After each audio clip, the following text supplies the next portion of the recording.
మాది జులపెల్లి. మా అన్నయ్య గడ్డి మందు తీసుకొని అపస్మారక స్థితిలో ఉంటే ఇక్కడ పెద్దపల్లి గవర్నమెంట్ హాస్పిటల్కి వెళ్ళి అక్కడ ఏ డాక్టర్ పట్టించుకోలేదు. మాకు తెలిసిన ఒక సిటీ హాస్పిటల్ కరీంనగర్లో ఉందని, డాక్టర్ వెంకటరెడ్డి సార్ ఉన్నాడని మేము ఇక్కడ ఈ హాస్పిటల్కి వచ్చినాం. మా అన్నయ్య క్రిటికల్ పరిస్థితిలో ఉన్నందుకు పేషెంట్ తీసుకొని లోపల ట్రీట్మెంట్ స్టార్ట్ చేసిండు.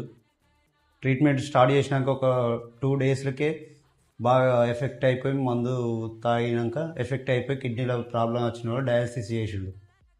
ఆ డయాలసిస్ చేస్తేనే ఇంత బాగా వర్కౌట్ అయ్యి మా అన్నయ్య ఇప్పుడు మాతోటి మాట్లాడగలుగుతుండు. ఈ హాస్పిటల్ మంచిగా రోజు పొద్దున టిఫిన్, మధ్యాహ్నం అన్నం, అన్ని పేషెంట్కు అన్ని విధాల సహకరించి పేషెంట్ను మంచి ఆరోగ్య స్థితిలోకి తీసుకొచ్చి స్టాఫ్ నర్స్ కానీ వీళ్ళందరూ ఒక సొంత అన్న తమ్ముళ్ళలాగా పట్టించుకొని ఇంత క్యూర్గా తీసుకున్నారు. ఈ హాస్పిటల్ మాకు బిల్లు పరంగా కూడా బాగా తక్కువ చేసారు. మాకు ఏదో ఎక్కువ స్థితిలో లేము కాబట్టి ఏదో తక్కువ చేసారు మాకు తెలిసినంత. ఇప్పుడు ఇంత మా అన్నయ్య మాతోటి మాట్లాడుతుండంటే దానికి కారణం ఈ వెంకటరెడ్డి సారు, సిటీ హాస్పిటల్.